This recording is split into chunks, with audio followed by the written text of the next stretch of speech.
I woke up late that morning, the sunlight already pouring through the curtains like I had slept through half the day. My alarm for Fajr had rung, but I had hit snooze again and again until the time had slipped away. I told myself it was just one prayer, that Allah would understand. But deep down I knew it was more than that. It was a bad habit I was slowly letting win. My mother was in the kitchen when I dragged myself out of bed. Her voice carried that gentle reminder she never failed to give. Ahmad, don't forget your morning adhkar. They are your shield for the day. I nodded, pretending I was listening, but the truth is I brushed it off. I thought I was too grown for all that. What could a few words really do for me anyway? Life was about action, about getting things done, not about repeating words morning and night. On my way to school, I felt something strange. The street was as busy as always. Cars honking, people shouting.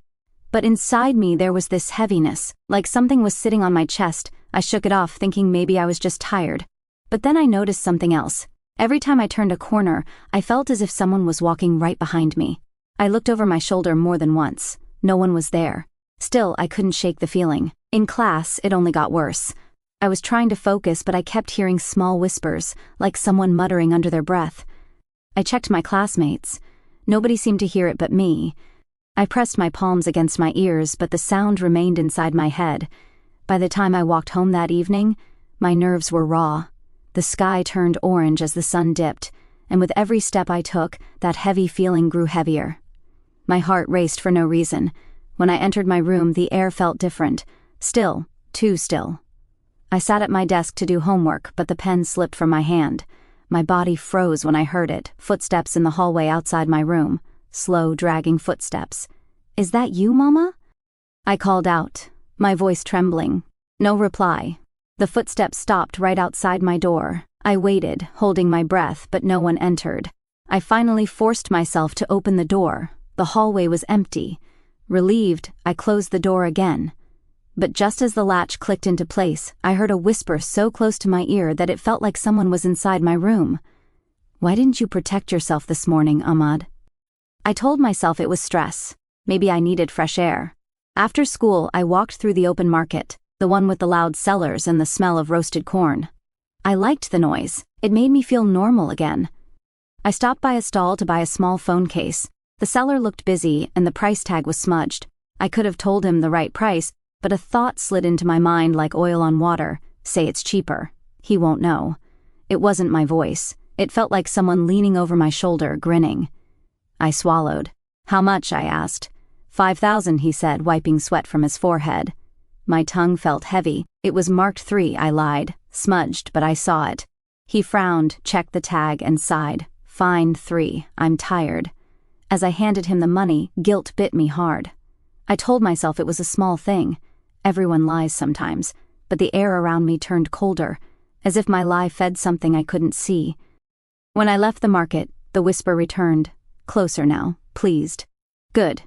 Easy, isn't it? On the bus home I tried to drown it out with music, but the voice sat under the songs like a low hum.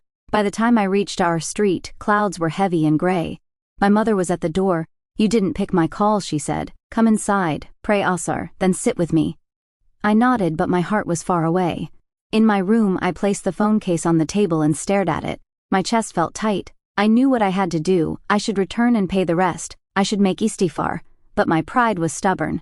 Tomorrow, I told myself. At Maghrib, the Imam's voice floated through the neighborhood loudspeaker. It felt like mercy touching the sky. I stood to pray with my family, but all through the prayer my mind ran in circles. After we finished, Mama handed me a small booklet of morning and evening adhkar. This is your armor, she whispered. I forced a smile. Later. That night, I fell asleep with the booklet on my desk. Sometime past midnight, I woke to soft laughter near my ear. My room was dark, but the laughter was not inside my head this time. It moved, slow, toward the table. I watched, frozen, as the booklet of adhkar slid on its own, a finger's width, and stopped. The voice purred. You don't need that. Come, Ahmad. Come further. I reached for the light switch with a shaking hand, only to feel something cold grip my wrist. I yanked my hand back and hit the switch with my elbow. The room lit up in a weak yellow glow. Nothing was there. My wrist burned as if I'd held ice. I rubbed it and tried to laugh, but my mouth was dry. I picked up the booklet and tucked it under my pillow like a child. It felt silly but safer. Somehow sleep came. Morning broke with a rooster's cry and the smell of frying onions. I woke late again. The sadness of missing Fajr spread over me like a shadow, but I pushed it away. School was waiting. Life was busy. It was only a prayer, only a day, only a booklet. I told myself many tiny lies and tried to make them true. Grandmother came to visit in the afternoon. She moved slowly, like a soft breeze with a cane. Her eyes were sharp though, old and bright. She watched me while Mama served tea. "You look thinner, Ahmad," she said. "When the heart forgets Allah, the face forgets light." I forced a laugh. "I'm fine, Grandma." She sipped her tea and nodded toward my room. "Do your Adhkar, child. Whoever abandons remembrance leaves his door wide open. And something always enters." The words sat in the air like a warning bell. I looked away. "I will," I said, though I didn't mean it. I left for school with my bag slung low, and my head even lower. On the way back near sunset, a wind rushed through the street and tossed dust into my eyes. When I reached home, Mama called from the kitchen, "Close your window, a storm is coming." I went to my room and froze at the door.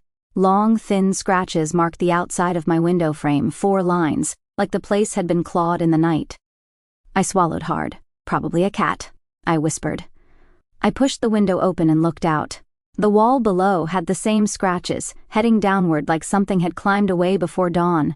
The air smelled like wet metal. I closed the window and locked it, then turned to my desk. The phone case from the market sat there, bright and cheap, like a small stone of guilt. I took a breath and spoke out loud, "Astaghfirullah." The sound was small, but it steadied me. I reached under my pillow for the booklet. It wasn't there. My stomach dropped. I searched the bed, the floor, the desk. Nothing. Panic rose in my throat. A gust of wind slammed my door shut. The light flickered. From the corner of my room, something whispered, patient and hungry, "If you wanted a shield, you should have kept it." My eyes darted to the window lock. It slowly turned, once, on its own. I jumped forward and grabbed the window latch before it could click open. My hands shook so badly I could hardly hold it. "Bismillah," I hissed, and shoved it down. The room felt like a tight box.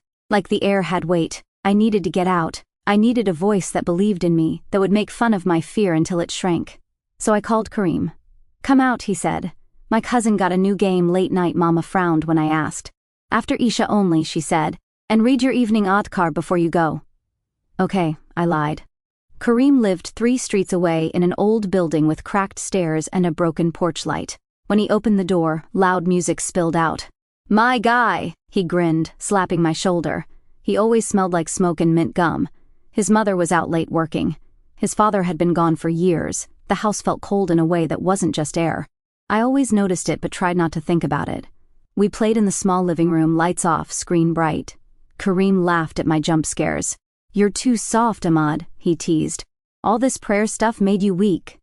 I wanted to argue, but the words stuck. Maybe he was right. Maybe fear was just in my head, and Dhikr would not change anything. Still, in the corner of the room, the darkness seemed thicker than normal, like a curtain that hid a door.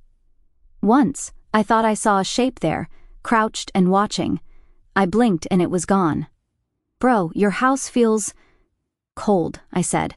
Kareem shrugged. "Weird things happen here. TV turns on at night. My little sister talks in her sleep to someone. Whatever." He grinned. "Ghosts like me." It was a joke, but it didn't feel funny. I tried to laugh anyway. Close to midnight, a glass fell in the kitchen. No one was there. Kareem rolled his eyes. "See? Free entertainment." We walked to his room to grab snacks. As we passed the narrow hallway, I saw deep scratches on the paint near the floor. "Your dog?" I asked. "We don't have a dog," he said, chewing chips. By the time I left, the street was empty and the wind had calmed. I hurried home and slipped into my room, tired and jumpy. I locked the door and lay down fully dressed. My phone buzzed. A text from Kareem. "Yo, look at this." A photo downloaded slowly. When it opened, my mouth went dry. It was his hallway, the scratched wall, but now there was a dark handprint above the marks, big and twisted, like 5 long knives pressed into the paint. "Filter?" I typed. "No filter," he replied. "Come back. You have to see this." Then, as I stared, another message arrived from Kareem's number. "Don't keep him waiting." I stared at the screen, my heart knocking against my ribs. The second message didn't sound like Kareem. I wanted to call him, but fear pinned me. I set the phone face down and tried to pray 2 quick rakahs, but my focus was broken, my tongue heavy.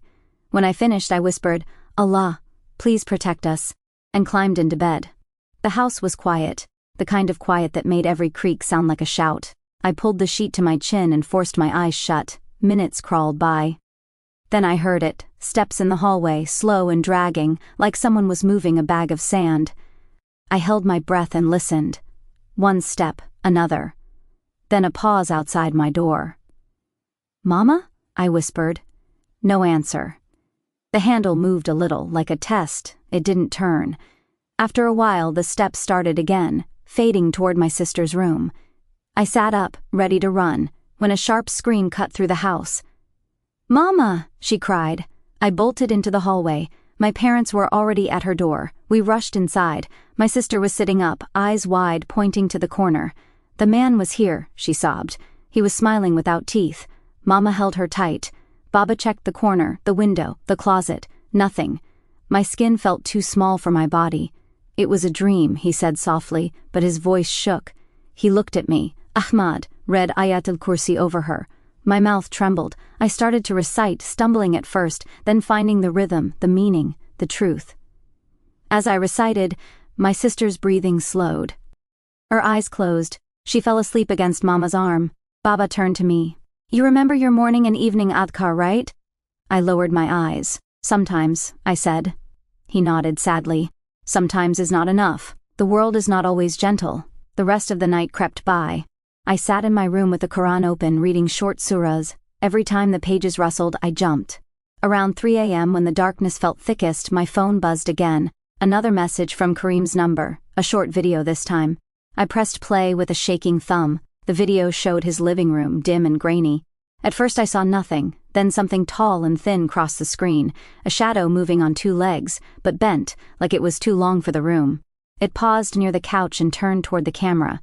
The frame shook. The screen went black. I stood up so fast the chair fell over. I wanted to run to his house to pull him out, but my feet wouldn't move. Then my phone rang. I answered without looking. Static filled my ear. Then a voice, dry, amused, too close. "You can't help him, Ahmad." "Who is this?" I whispered. The voice chuckled. "Someone you invited." The call ended. A second later, something tapped my window from the outside. Once, twice, 3 times. I forced myself to the window. Every step a battle. The streetlight spilled weak light across the glass. I cupped my hands and peered through the pane. Nothing but the empty road, a swinging wire, and the shadow of our mango tree bowing in the wind.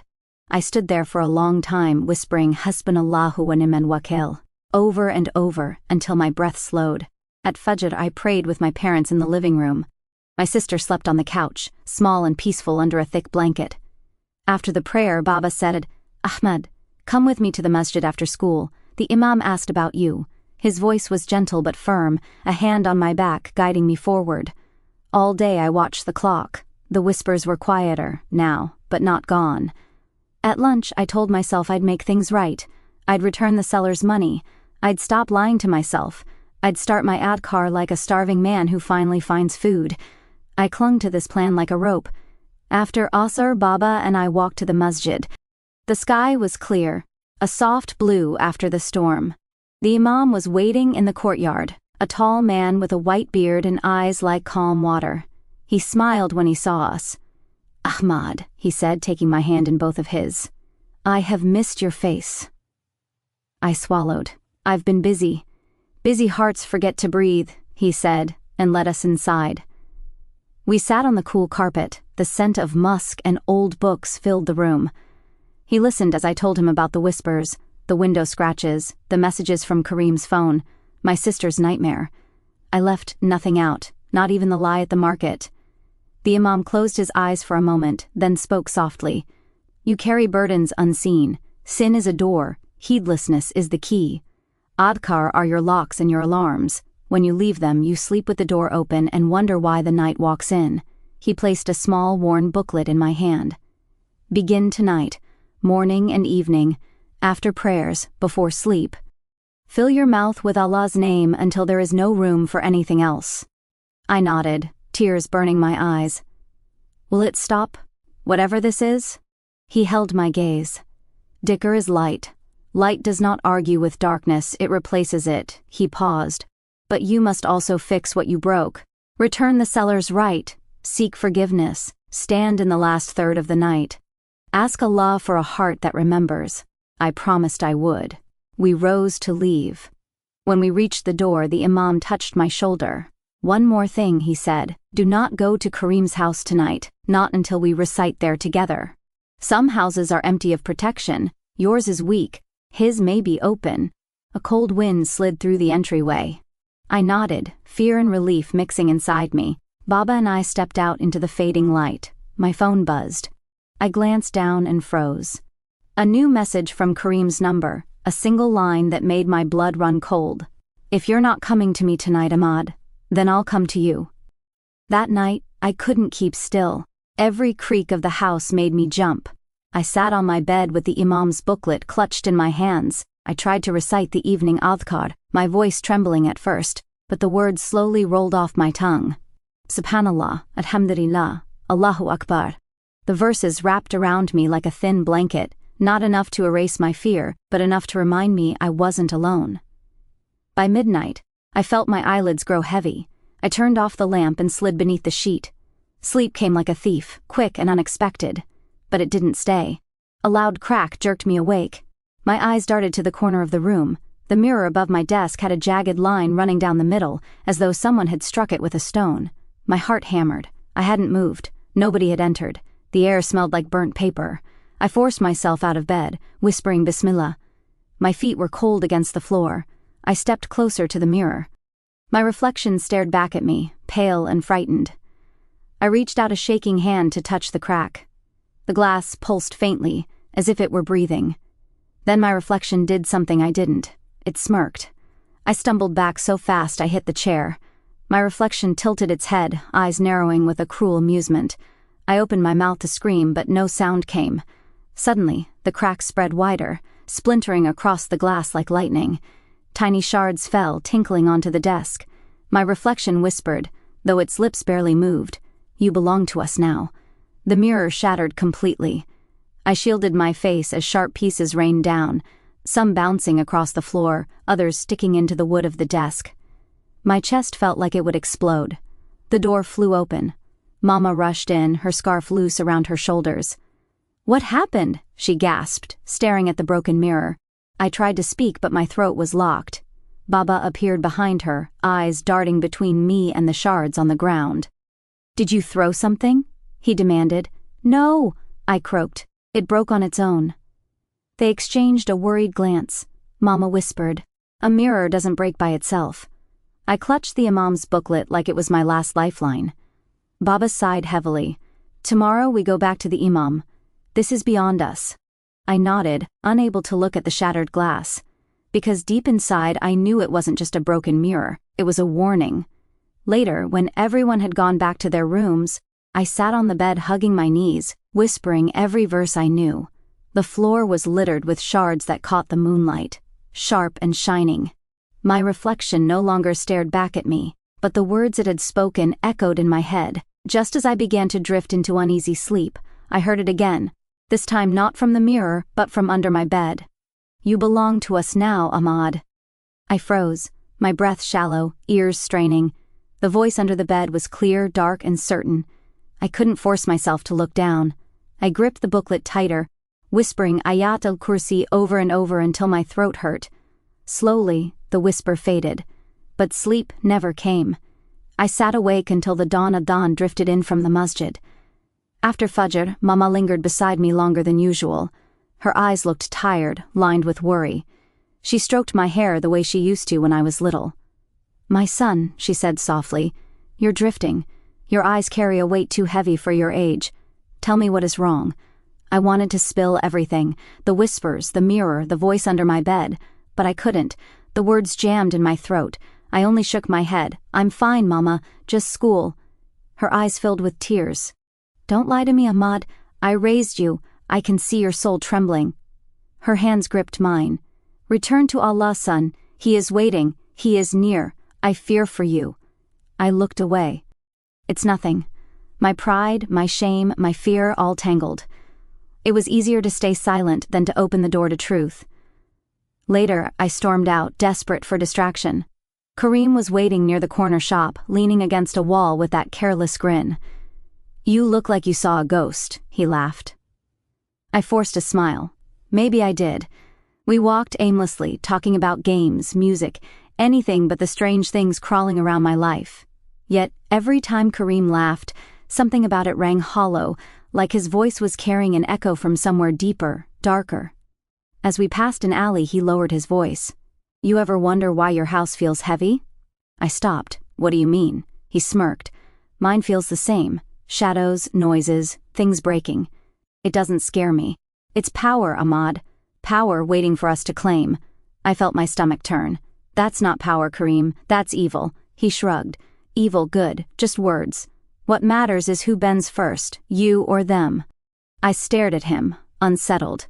He looked the same, but his words felt foreign, as if something else spoke through him. Before I could reply, a message buzzed on my phone. It was from Mama. "Come home. Urgent." I ran back. Inside, I found her on the prayer mat, tears streaming down her cheeks. My little sister was curled on the couch, shivering in her sleep, whispering words I couldn't understand. Mama's hands trembled as she wiped her eyes. "She's been like this since you left. Ahmad, your sister is suffering." Her voice cracked. "And I fear is because of you." I opened my mouth to deny it, but before I could, my sister's lips moved, and a low, unfamiliar voice rasped out of her small body. "Leave the door open, Ahmad." My blood ran cold. That voice from my sister's lips was not hers. It was rough, deep, and cruel. Mama cried harder, clutching her. Baba rushed forward, reciting Ayat al-Kursi in a trembling voice. The sound filled the room like a lantern flickering against the night. My sister jerked once, twice, then went limp, breathing slowly again. I stood frozen, my hand shaking so hard I nearly dropped the Imam's booklet. Baba looked at me, his eyes hard but pained. "This house needs protection. If you will not do your part, Ahmad, then at least do not bring more darkness." I wanted to argue, to shout that it wasn't my fault, but my tongue betrayed me. I stayed silent, my chest burning with guilt. Later, when the house calmed, I went to my room. My Qur'an sat on the desk where it always did. I opened it, kissed the cover, and began to recite. The words soothed me, cool and steady. I felt the heaviness loosen around my chest, but as I recited, the lights flickered. A soft hiss, like air escaping, filled the room. I looked up. The Qur'an was gone. I blinked, searching the table, the floor, the bed. Nothing. My hands went cold. I tore the room apart, pulled out drawers, lifted sheets, checked under the desk. Nothing. The Qur'an had vanished before my eyes. I collapsed onto the bed, gasping. "Ya Allah, please," I whispered. "Don't take your words from me." A tap came from the window. I turned slowly. On the sill, half hidden in dirt, was my Qur'an. The pages were bent, the cover smeared as though dragged outside and thrown back in. I picked it up with trembling hands. Pages fluttered, some torn at the edges, others smudged with something dark. My heart broke. I clutched it to my chest, rocking back and forth. "Astaghfirullah, astaghfirullah," I repeated until my throat went dry. That night, I could not sleep. Every creak, every whisper of wind felt like a threat. When I finally dozed off, a dream swallowed me whole. I was standing in an endless desert. My Qur'an lay in the sand ahead of me, glowing faintly. I ran toward it, but every step pushed it further away. Then a shadow rose from the ground, taller than any tree, with eyes like burning coals. It laughed, the same laugh I had heard in my room. "You can run, Ahmad," it growled, "but without remembrance, you are ours." I woke drenched in sweat, clutching the torn Qur'an against my chest. For the first time I understood what the Imam meant. The door wasn't just open, it was wide, and something was already inside. And then, as dawn crept in, my phone buzzed again. A message from Kareem's number. "The book can't save you. We already took it once. We can take more." I dropped the phone like it was fire. My chest pounded as I stared at the glowing screen. Kareem's number, but the words weren't his. They carried the same sharp edge, the same cruel tone I had heard in my sister's voice and in my dreams. I wanted to delete the message, to throw the phone away, but I couldn't. My hand shook as I picked it up again. The words blurred before my eyes, repeating in my mind, "We can take more." That whole day, the whisper followed me. At school, during lessons, in the corridors. At first it was faint, a hiss like wind through trees. But by noon it was loud, like someone leaning against my ear. "Skip the prayer. Sleep through it. You're tired, Ahmad. Everyone else is living fine without all this." I pressed my hands to my ears, but nothing stopped it. My teacher frowned at me, asking if I was ill. I only shook my head. How could I explain that the noise wasn't outside but inside? After school, I walked home slowly, dragging my feet. The sun dipped low, shadows stretching long across the road. With each step, the whisper grew clearer. "One more lie won't hurt, miss one more prayer. Ignore your mother's tears, it's easy." By the time I reached the house, my resolve was crumbling. I threw my bag in the corner and lay on the bed, staring at the ceiling. My Qur'an sat torn on the desk, like a wounded friend I had failed to protect. Maghrib came. The adhan floated through the air, soft and familiar, yet my body felt like it weighed 100 stones. I almost didn't move. The whisper chuckled, pleased. Stay with us." But Mama knocked gently on the door. "Ahmad, come pray." Her voice cracked, her faith holding on even when mine was slipping.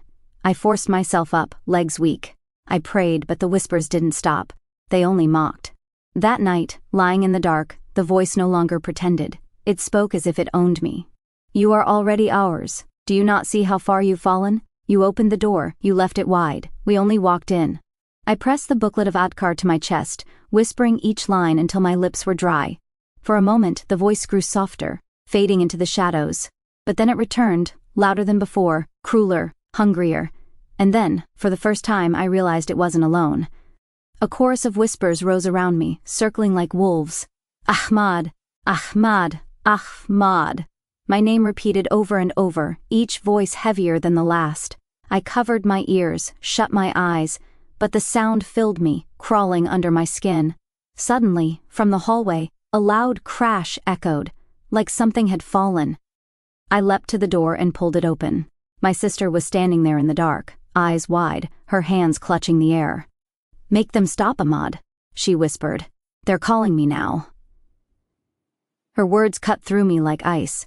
They weren't just after me anymore, they were after her too. I pulled her close, whispering every dua I could remember, but her body trembled in my arms. Mama rushed in, eyes wide with fear, and carried her back to bed. I stayed awake the whole night, repeating Dhikr until my tongue ached, praying Allah would shield her. The next morning, Kareem called. His voice was casual, almost cheerful. "Bro, come out. Let's drive to the arcade, clear our heads." I hesitated. The Imam's warning echoed in my mind, "Do not go to Kareem's house until we recite together." But Kareem wasn't asking me to come to his house, just to hang out. Maybe I needed the distraction, maybe fresh air and noise would drown out the whispers. I lied to Mama, saying I was meeting classmates for a project, and climbed into Kareem's cousin's car. Kareem was in the back seat, grinning. "Finally, you've been acting haunted." He tossed me a soda can. "Drink up, relax." As the car sped down the road, music blasting, Kareem joked loudly, but I couldn't shake the unease pressing against my chest. The Imam's words kept replaying. "Some houses are empty of protection. Yours is weak, his may be open." Halfway to the arcade, the whispers returned, clearer than ever. "You shouldn't be here, Ahmad. You belong with us." My throat tightened. I tried to distract myself by chatting with Kareem, but my voice shook. Then it happened. A truck swerved suddenly into our lane. Kareem's cousin yanked the wheel, but the car spun out of control. Screams tore through the air. The world flipped, glass shattering, metal twisting. When I opened my eyes, everything was upside down. Smoke curled from the hood. My arm burned, but I could move. I unbuckled myself and crawled out through the broken window. My ears rang, the world muffled. I turned and froze. Kareem was slumped against the window, blood on his forehead, eyes half closed. His chest wasn't moving. His cousin lay sprawled across the steering wheel, groaning faintly. People rushed over, pulling us out, shouting for help. My heart pounded. I shook Kareem, calling his name. No response. His body was limp, his face pale. The whispers hissed in my ear, almost gleeful. "One of us now." Paramedics arrived, voices urgent. but I already knew. Kareem was gone. Just like that. As they covered his body with a white sheet, I stumbled back, trembling. The world spun. My friend, the boy who laughed through fear, who mocked prayers, was dead in seconds. And I had been right beside him. On the ride home, wrapped in a blanket, my mind was a storm. Was this punishment, a warning, or both? I kept hearing the imam's voice. Adhkar are your locks and your alarms. Without them, you sleep with the door open. That night, I couldn't close my eyes. Every time I blinked, I saw Kareem's lifeless face. Just before dawn, my phone buzzed again. A message from his number. It read, "You survived, Ahmad, but not for long." The morning of Kareem's funeral was heavy with silence. The whole neighborhood seemed wrapped in a blanket of sorrow. Men stood outside the masjid, speaking in hushed tones. The air smelled of dust and grief. I walked slowly, my heart dragging me down with every step. Inside, I saw Kareem's mother. Her eyes were swollen from crying, her voice broken as she greeted people. She looked years older overnight. I wanted to say something, but the words wouldn't come. Guilt pressed against my chest like a stone. I shouldn't have gone with him. I shouldn't have lied. We prayed janazah in rows. The imam's voice shook as he led the dua. "O Allah, forgive him, have mercy on him, grant him peace and pardon him." I whispered Amin with tears in my eyes. But inside, the whispers stirred. What mercy? He belongs to us now. I clenched my fists, fighting the voices, but they only laughed, their echoes bouncing inside my skull. After the burial, people gathered around the fresh grave. Dirt clung to everyone's hands. The imam spoke gently, reminding us that death comes suddenly, that remembrance of Allah is our shield and our provision for the grave. His words pierced me. It felt as though he was speaking directly to me. As the crowd dispersed, I lingered by the grave. An older man I didn't know stood nearby, murmuring softly. I caught his words. He left without saying a word of remembrance. May Allah have mercy. The phrase burned in my ears. Without remembrance. I thought of Kareem's laughter, his mocking tone about prayers, his shrug at the strange things in his house. My stomach twisted. Was that his shield missing? Was that why the whispers had taken him? On the way home, Mama walked beside me, her eyes red from crying, though she hadn't known Kareem well. She placed her hand on my shoulder. "Ahmad," she said softly. "Do you see now? Life is too fragile to live without Allah's name on our tongues." I nodded, but my throat was too tight to reply. That night, I sat with the Qur'an on my lap, its torn pages carefully taped back. I recited until my eyes blurred with tears. My sister slept peacefully for the first time in days. For a moment, the house felt lighter, but as the clock ticked past midnight, my phone buzzed on the desk. My hands shook as I picked it up. Another message from Kareem's number. This time it was a voice note. With a trembling finger, I pressed play. Static crackled, then a faint whisper seeped through. It was Kareem's voice, or something wearing his voice. "Ahmad," it rasped. "You think you're safe because he's gone? You think Dhikr can save you? We are still here." The recording ended with a sound that made my blood freeze. Kareem's laugh, twisted, echoing like it came from deep underground. I dropped the phone as if it were burning. The twisted laugh still rang in my ears, bouncing around the walls of my room. I pressed my palms over them, whispering, "A'udhu billahi minash shaitanir rajim," again and again. But even with dhikr on my tongue, the weight in the air did not lift. The next day, I walked to school in a daze. The sun was high, the street buzzing with people, but I felt like a stranger among them. Then I noticed it, a black dog standing at the corner, staring straight at me. Its eyes glowed faintly red, like embers hiding in ash. I froze. Dogs roamed the street sometimes, but this one didn't move, didn't blink. My breath came in short gasps. Slowly, I stepped forward. It didn't flinch, it just watched. When I turned down another street, I glanced back. It was following. The whole walk to school, the dog trailed me, silent, never getting too close, never too far. My skin prickled with fear. At one point, I whispered, "Bismillah alladhi la yaduru ma'a ismihi shay'un fi al-ard wa la fi as-sama wa huwa as-sami al-alim." For a moment, it stopped, ears twitching. But when I faltered and my mind wandered, it walked again. At school, I tried to focus, but the whispers returned, mixed with low growls in the back of my mind. Kareem's grin flashed in my thoughts, his voice mocking. "This is your companion now. You chose it." When classes ended, I prayed Asr at the masjid before heading home. The imam saw me lingering at the back, my face pale. He pulled me aside. "You've seen something," he said quietly. I nodded, voice trembling. "A black dog. It follows me." His eyes darkened. "Shaitan roams freely where Dhikr is absent. A dog like that is not of this world, Ahmad. It is a sign, not a pet." He leaned closer. "Do not fear the dog, fear the forgetfulness that feeds it." His words echoed as I walked home, and sure enough, at the corner of my street, the dog was waiting. Its eyes glowed brighter in the dusk. I clutched the booklet of Adhkar in my pocket, whispering each line until my tongue stumbled. Slowly it sat down, as if blocked. My chest loosened a little, but I didn't dare look back again. That night, as I lay in bed, I dreamed of the dog. It sat at the foot of my bed, watching. But this time, it spoke. Its mouth didn't move, but the words filled the room. "You can pray, you can whisper his name, but as long as your heart is careless, I will not leave." I jolted awake, drenched in sweat. My window rattled from a sudden gust of wind. When I turned toward it, my heart nearly stopped. 2 glowing red eyes peered in from the darkness outside. I stumbled backward, nearly tripping over my chair.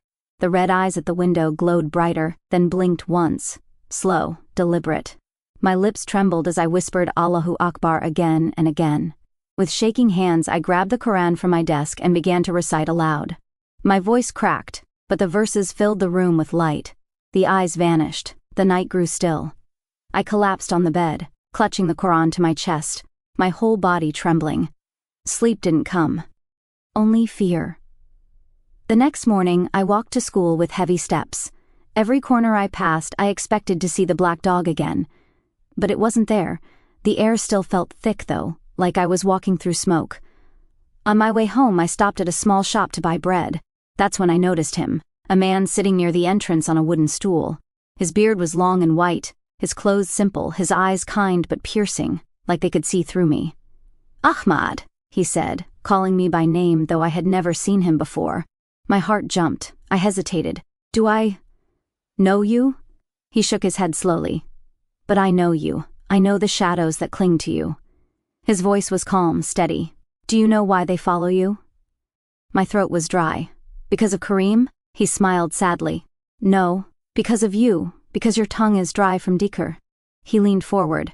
"The world is a battlefield, boy. Every heart is a house. Some keep their doors locked with remembrance. Some forget, and their doors swing wide. Guess which house the thieves prefer." His words pierced me deeper than a blade. My eyes burned with shame. "So what do?" I whispered. "Fill your heart with Allah's name," he said. "Morning, evening, after prayer, before sleep. Let your tongue be wet with his remembrance. Do it until the whispers grow tired of finding no space in you." I nodded, clutching the imam's booklet in my pocket like it was life itself. The stranger stood, patted my shoulder, and walked away. I turned to thank him again, but when I looked back, he was gone, vanished into the crowd like he had never been there. That night, I obeyed. I recited the Adhkar carefully, each word like a shield building around me. For the first time in weeks, the whispers were faint, almost silent. I felt lighter, almost safe. But just before dawn, I heard my sister crying again. I ran to her room. She sat up in bed, tears streaming, pointing at the corner. "He was here again," she sobbed, "the man with no teeth. He said, 'You're too weak to save me.'" Her eyes locked onto mine, wide with terror. "And Ahmad, he said tomorrow he's coming back for me." Her words struck me like a hammer. I sat on the edge of her bed trying to steady my voice. "Shh, it was just a dream," I said, though I didn't believe it myself. Her small hands clutched my sleeve as if letting go meant she would be taken.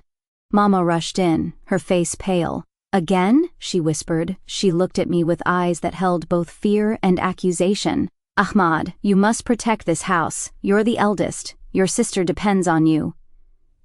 I wanted to say, "I'm trying." But the words wouldn't come. That day, I couldn't focus on anything. Every sound startled me, every shadow felt alive. I skipped lunch and sat alone under the mango tree in our yard, gripping the booklet of Adhkar. My lips moved restlessly, repeating the verses, but doubt gnawed at me.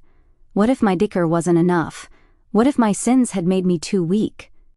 At night, I stayed awake in her room, Qur'an open in my lap. She tossed and turned, whimpering in her sleep. Just after midnight, her body went stiff. Her eyes snapped open, glassy and unseeing. She whispered in a voice that wasn't hers, low and cruel, "She is ours, Ahmad. You cannot keep her."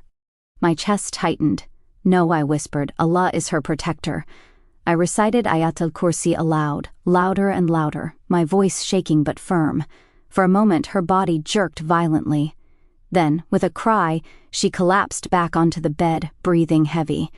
I sat there, drenched in sweat, my hands trembling. Mama entered and saw her sleeping peacefully. Relief washed over her face. But then she looked at me and said, "If you had done your adhkar from the beginning, would this have happened to her?" Her words cut deeper than a knife. I lowered my head, tears stinging my eyes. "I'm sorry," I whispered. Mama left quietly, but the guilt stayed. Toward Fajr, my sister stirred and spoke in her own voice again. "Ahmad?" she whispered, her face pale. "Yes, I'm here." She looked at me, eyes filled with fear. "He said he'll come tomorrow. He said he'll come when the house is quiet." Her words froze me. Tomorrow. That meant I had less than a day. My heart pounded. I didn't know if I was strong enough, but I knew one thing. I couldn't let her face it alone. As dawn broke, the adhan echoing through the streets, I made a promise in my heart I would stand between her and whatever came. But in the corner of the room, near the window, I thought I saw a shadow linger longer than it should have, watching, waiting. The next day, my heart beat like a drum from sunrise to sunset. Every sound in the house made me jump. Every creak of the floor made me think he's here. I tried to act normal for my sister's sake, but my insides were shaking. By evening, Baba came to my room. "You're coming to the masjid tonight," he said firmly. "We will pray in congregation, and the imam will make dua for your sister." I nodded quickly. A part of me was relieved. I didn't want to face the night alone. We reached the masjid just as the sky darkened. The lights glowed warmly, and rows of men lined up shoulder to shoulder. I stood between Baba and another man, the imam's voice wrapping around us like a blanket. The familiar rhythm of prayer steadied me, each verse stronger than the last. But in sujud, with my forehead pressed against the carpet, I felt it again, the weight, heavy, pressing, suffocating. My chest tightened. I tried to push it aside, but then I felt something worse, a hand, cold and strong, pressing against the back of my neck as though trying to keep me down. My heart leapt. I gasped for breath, my body shaking. I wanted to rise with the others, but I couldn't move. Panic rose in my throat. "Give in, Ahmad," the whisper hissed. "Bow forever. Never rise again." I forced my lips to move, whispering, "La ilaha illa Allah, la ilaha illa Allah." My voice was broken, but it cracked the heaviness just enough for me to lift my head. Sweat poured down my face. After the prayer, the imam walked straight to me. His eyes searched mine as if he already knew. He placed his hand on my shoulder and whispered, "They are losing hold, Ahmad. Don't stop. Keep remembering Allah. Your shield is building." I nodded, though my body still trembled. That night, the imam recited over my sister at our house. She twitched and whimpered, but his voice was strong, filling every corner with Qur'an. When he finished, she fell into a deep sleep, peaceful at last. The imam turned to me. "This battle isn't only about her, it's about you. Shaitan wants you because you opened the door. Close it with remembrance, or you will all suffer." His words stayed with me long after he left. I returned to my room, determined to recite until dawn if I had to, but just before midnight, as I whispered Dhikr under my breath, the air grew colder. My light flickered, dimmed, and went out. In the silence I heard it, the scraping sound of claws against my door, slow, deliberate, getting louder. The scratching grew louder. Like nails dragging across wood, my body froze. The imam's words echoed in my mind, "Close the door with remembrance." I clutched the booklet tight and recited Ayat al-Kursi, my voice trembling but growing stronger with every word. The scratching stopped. Silence filled the room, heavy and waiting. My chest heaved as I looked around. That's when I saw it. On my bed lay my Qur'an, whole, clean, untorn. Its green cover shone faintly under the weak moonlight that slipped through the window. I blinked, certain it was another trick. I had left it taped together, scarred from the night it vanished. But now, it looked new, untouched, as though no hand had ever harmed it. My throat tightened. I picked it up with shaking hands. The pages rustled softly, perfect and smooth. I couldn't stop the tears. Alhamdulillah, I whispered. Alhamdulillah. I placed the Qur'an on my lap and recited. This time, the words didn't stumble. They flowed like water, steady, strong. For the first time in weeks, I felt something lift off my chest. A weight I hadn't realized had been crushing me. But the peace didn't last. As I recited, the air shifted. The shadows in the corners of my room seemed to ripple, pulling back as though retreating. Then a deep growl filled the silence. The black dog. I spun to the window. There it was, its glowing red eyes staring in at me. But it didn't step closer. Instead, it backed away, slowly, its gaze locked on the Qur'an in my hands. My heart pounded, but I didn't stop reciting. Verse after verse, I let the words pour out, clinging to them like a rope in a storm. The dog vanished into the dark. I collapsed back against the wall, exhausted but alive. The Qur'an glowed faintly in the moonlight, as if reminding me, I am your shield, I am your anchor, do not let go again. That night, I dreamed of Kareem. He stood on the other side of a river, his face pale, his eyes hollow. He reached out a hand, whispering my name. But before I could step forward, a wall of light rose between us, made of words, verses I had just recited. His face twisted with anger. You think this will save you? He hissed. We will tear down every shield you build. I woke with a gasp, my heart racing. My room was still, the Qur'an resting safely by my pillow. But on my phone, a new message glowed on the screen. From Kareem's number. One book won't protect you forever. Tomorrow we test how strong you really are. The words on the screen sent a shiver through me. My first thought was to throw the phone away, but fear glued it to my hand. Tomorrow we test how strong you really are. My palms grew sweaty. I whispered, Hasbunallahu wa ni'mal wakil, until my breath steadied. Morning came with golden light seeping through my window. I forced myself up for Fajr and, for the first time in a long while, I didn't just rush through the prayer. I lingered. I let every verse settle in my heart. Afterward, I sat cross-legged with the Imam's booklet and began my morning adhkar. Slowly, word by word, I recited. With every line, something changed. The heaviness that had been clinging to me began to lift. The whispers grew faint, like echoes from a distant cave. For the first time, silence felt peaceful instead of dangerous. Mama noticed at breakfast. She studied my face, her eyes soft. You look lighter, she said, setting bread on the table. My sister smiled too brighter than she had in weeks. I slept without bad dreams, she whispered. Hope flickered in my chest. Could it really be working? But part of me still trembled. Tomorrow, we test you. The words haunted me. All day I clung to the remembrance. On the walk to school I whispered dua. Between classes I recited verses under my breath. I ignored the mocking looks of classmates who thought I was talking to myself.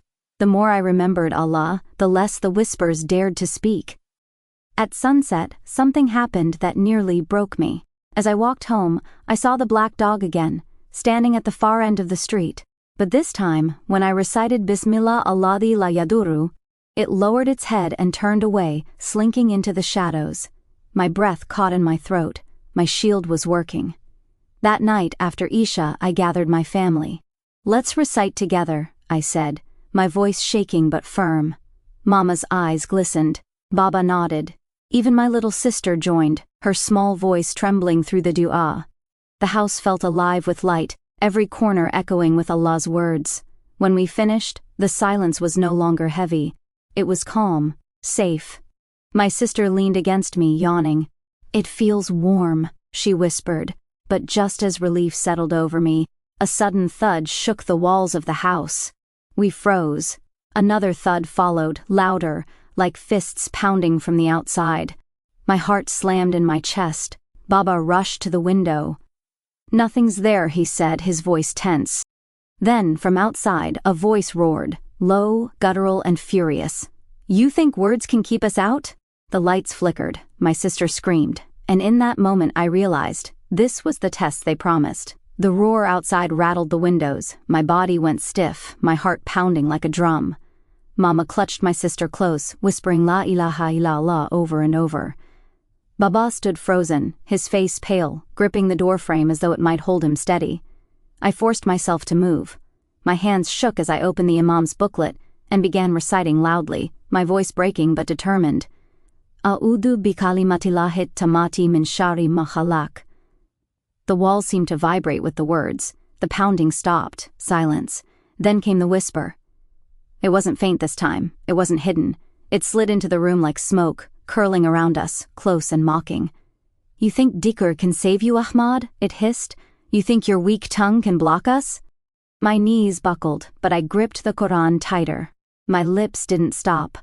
Allahu la ilaha illa huwa al-hayyul qayyum. The words spilled from me, shaky but unbroken. The voice grew louder, angrier. You belong to us. You opened the door, remember?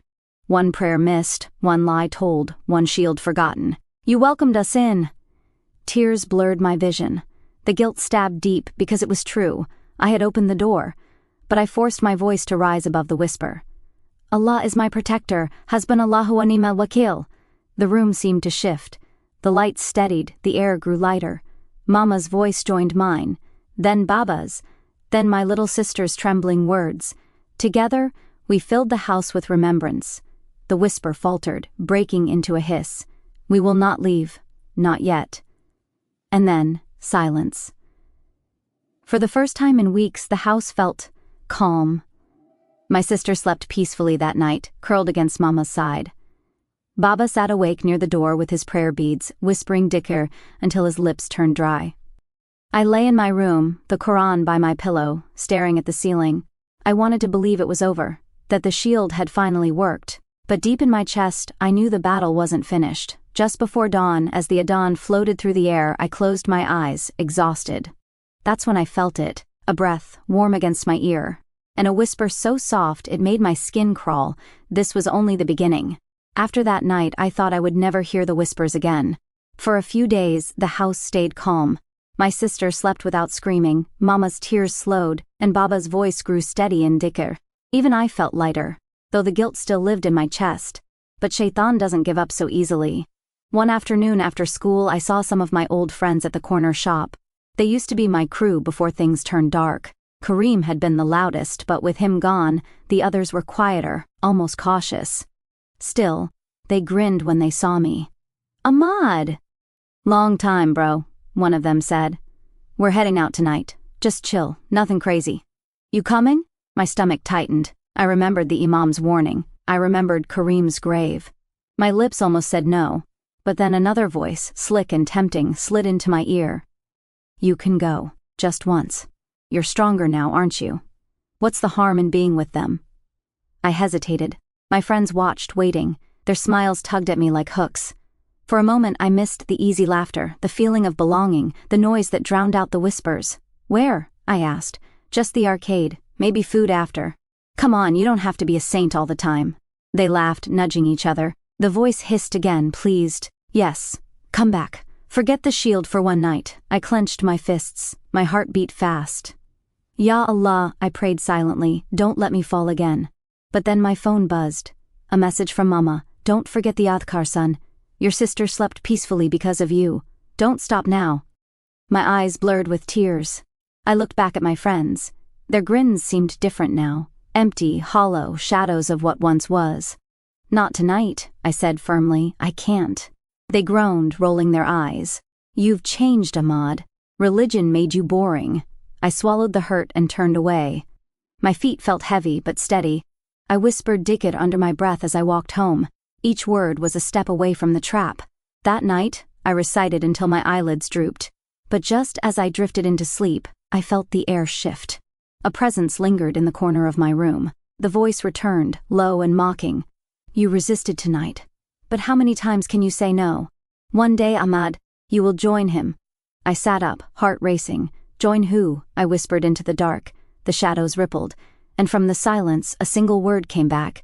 Cold, cruel, and final, Kareem. The mention of Kareem's name in that whisper twisted my stomach. I sat frozen in bed, my eyes scanning every corner of the room. Shadows seemed to lean toward me, stretching longer than they should. I clutched my Qur'an, my lips moving with Ayat al-Kursi. Slowly, the heaviness eased, but fear lingered like a shadow I couldn't shake. The next day, I forced myself to keep up my adhkar, morning, evening, after every prayer. I didn't miss a single one.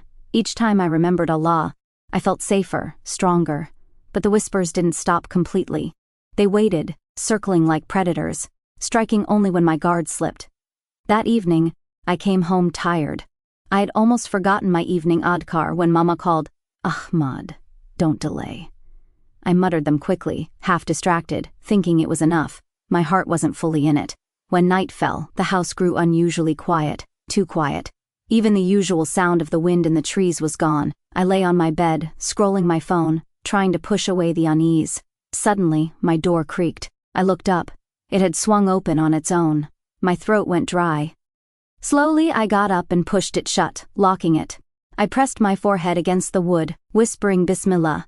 Then I turned back toward my bed. Click. The lock turned on its own. I stumbled backward, staring at the knob as it twisted again, slowly, like an invisible hand played with it. My breath came fast. I ran to grab the Qur'an from my desk, clutching it to my chest. The door slammed shut with a bang. The lock clicked loudly, this time from the inside. I rushed to the door and yanked at it, but it wouldn't budge. I twisted, pulled, kicked, nothing. It was locked tight.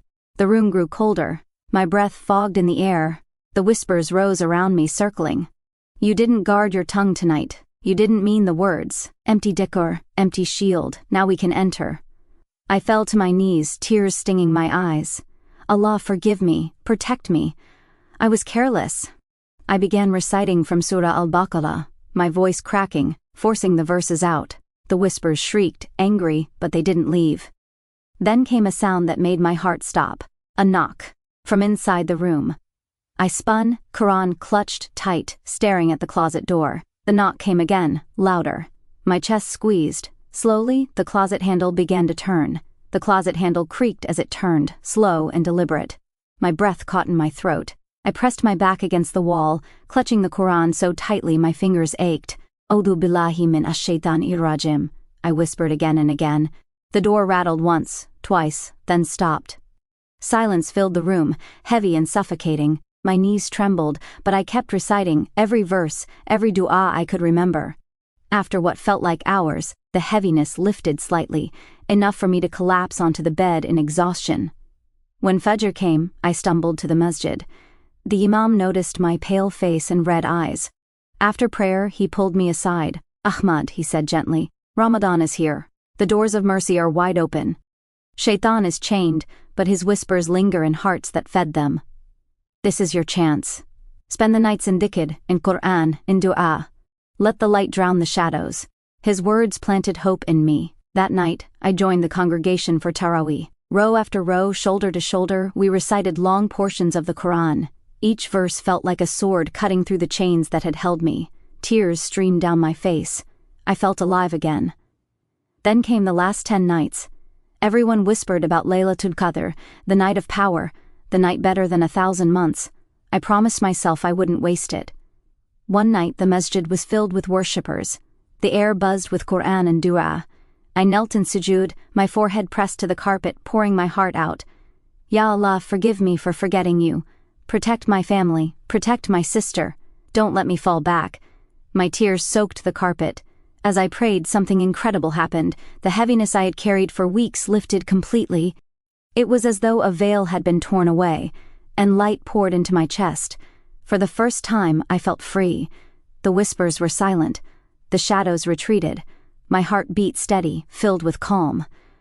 When I returned home that night, the house felt different, warm, safe.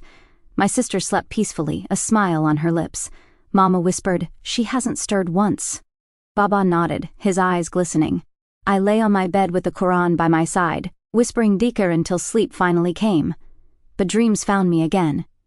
In the dream, I stood in a vast plain, the sky glowing with light.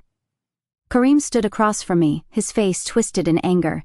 Between us rose a wall of verses, bright and unbreakable. He reached out, clawing at it, but his hands burned. He screamed, "You think this will last? Your tongue will grow tired, Ahmad, and when it does, we'll be waiting." I jolted awake, heart pounding. My room was still. Peace lingered in the air, but Karim's words echoed in my mind. Would I always be strong enough to keep the shield raised? For the first time in weeks, our house woke to peace. The morning light spilled into the rooms without that heavy, choking feeling. Mama hummed softly while preparing breakfast. Baba's steps were lighter. And my little sister, She ran to me with a grin, her braids bouncing. "I dreamed of a man in white," she said, eyes shining. "He told me not to be afraid anymore. He said, 'Your brother's tongue saved this home.'" Her words froze me. My chest swelled with both relief and shame. Relief that she was safe, shame that I had almost lost her because of my negligence. I ruffled her hair, blinking back tears. "Alhamdulillah," I whispered. That day, I recited my adhkar with a focus I had never known before. Each word felt like a rope holding me steady. For once, I wasn't rushing, wasn't distracted. I poured my heart into every phrase, asking Allah to make it real, not just words on my lips. By evening, the house seemed to glow. Even Baba admitted it. "This feels like a home again," he said, his voice thick with gratitude. Mama's eyes softened as she looked at me. "You see, Ahmad? Allah never leaves the one who remembers him." That night, I sat with my sister while she colored in her notebook. She looked up at me suddenly. "You're not scared anymore, are you?" I smiled faintly. "Not as much as before." She nodded wisely, as only children can. "That's because Allah is bigger than them." Her words hit me like truth carved in stone. Allah is bigger than them. I repeated it in my heart, letting it sink deep. Later, after Isha, I recited with my family again. My sister's voice was soft but clear as she joined in. When we finished, she yawned, snuggled close to Mama, and drifted into sleep without a single nightmare. For the first time in what felt like forever, I allowed myself to hope. Maybe this battle was truly ending. Maybe the whispers were gone for good. But just before I fell asleep, I heard it. Not inside the house, not in my ear, outside, beyond the window. A faint rustling, like footsteps pacing back and forth. I held my breath. Slowly, I approached the curtain and pulled it aside. At first, I saw nothing. Then my heart lurched. Across the street, standing beneath the flickering lamppost, was a tall figure. Its body was cloaked in shadow, its face hidden. But even from a distance, I could feel its eyes locked on me. It didn't move. It only stood there, waiting. I whispered Allahu Akbar under my breath, gripping the Qur'an tighter. When I blinked, the figure was gone. But the silence it left behind was a promise. This wasn't over. The image of that shadow under the lamppost clung to me all through the night. I woke again and again, checking the window, half expecting to see it standing there still. But each time the street was empty. By morning, my eyes were bloodshot, my chest heavy. At breakfast, Mama noticed. "You didn't sleep," she said softly. I shook my head. I didn't want to worry her with what I'd seen. Later that day, I went to the masjid. After prayer, I sat with the imam. He listened carefully, nodding slowly as I told him about the figure, the voice, the dog, the whispers. When I finished, I leaned forward. "Why me? Why my house? Why my sister?" The imam's eyes were kind but firm. "Ahmad, the enemy has always been the same. It isn't the dog. It isn't Kareem's shadow. It isn't even the whispers in the night. The true enemy is forgetfulness. The day you abandoned Dhikr, you left your heart exposed. The shadows are only symptoms. The real danger is heedlessness." His words sank into me like arrows. I remembered every morning I had brushed off Mama's reminders, every prayer I had rushed through, every lie I had told myself. The truth burned. It wasn't just that darkness found me. It was that I had welcomed it by forgetting Allah. Tears filled my eyes. "So what do I do now?" "Remember," the imam said simply. "Remember Allah with your tongue, your heart, your actions. Remember Him when you're alone, and when you're with others. That is your shield. That is your light." I walked home with those words echoing in my mind. That night, I recited my adhkar with focus, pouring my heart into every syllable. My sister curled beside me, listening quietly. When I finished, she whispered, "It feels safe when you say those words." I smiled through my tears. "That's because they're not my words. They're Allah's protection." As she drifted into sleep, I stayed awake, reflecting. It had never really been about the shadows or the whispers. The battle was inside me all along, between heedlessness and remembrance, between pride and surrender. Just when I thought the night would end in peace, a chill swept through the room. My Qur'an slid slightly across the desk, as though nudged by an unseen hand. My heart skipped, but this time, instead of panic, I recited louder, filling the air with Qur'an. The movement stopped. The room stilled. For the first time, I felt stronger than the presence. But as I lay down, sleep tugging at me, I heard a faint voice, almost a sigh, drifting through the darkness. "You've closed the door, Ahmad. But doors can open again." I didn't sleep after that whisper. I stayed awake until dawn, reciting Qur'an and Adhkar until my lips went numb. By sunrise, the heaviness had lifted, and peace filled the house again. But I knew one thing clearly: the battle would never be over. It wasn't something you won once and forgot. It was something you carried, every day, every moment. Years passed. I grew older, stronger. The shadows never returned the way they once had, but I never let my guard down again. Every morning, I woke with the adhkar on my tongue. Every evening I closed my day with Allah's name. My Qur'an was my companion, my reminder, my light. My sister grew up too, bright and joyful, free from the nightmares that once tormented her. Sometimes she'd tease me. "Remember how you used to be scared of the dark?" I'd laugh, but deep down I never forgot how close we came to losing her. One night, when the sky was quiet and the stars spread wide, she asked me, "Do you still hear the whispers, Ahmad?" I smiled faintly. "Not like before. They try sometimes, but Dhikr keeps them away. Allah's name is heavier than their lies." She nodded, her eyes wise beyond her years. "Then never stop. Promise me." "I promise," I said. Now, as a father with children of my own, I sit them down every night. I tell them the story of a young boy who once forgot his shield, and how forgetting almost destroyed him. They listen wide-eyed as I speak of whispers in the dark, of shadows scratching at windows, of a friend who lost his way. And then I teach them the words, simple, powerful words, that guard the heart and home. Your shield is your remembrance, I tell them. Never lower it, not even for a day. Shaitan is patient. He waits for you to forget. But if your tongue and heart stay busy with Allah, He cannot touch you. My children repeat the adhkar after me, their small voices filling the house with light. Mama, now older and slower, sits nearby, smiling through tears. Baba's beard is whiter, his hands steady on the prayer beads. My sister laughs with my children, her life whole and safe. As I watch them, gratitude floods my heart. I whisper, Alhamdulillah. The shadows once promised me they would return, and maybe they still wait outside, pacing in the dark. But I know now that I am not defenseless. I have a shield stronger than any whisper, brighter than any shadow. It is Allah's remembrance. It is Dhikr. And as long as I breathe, I will never let it go.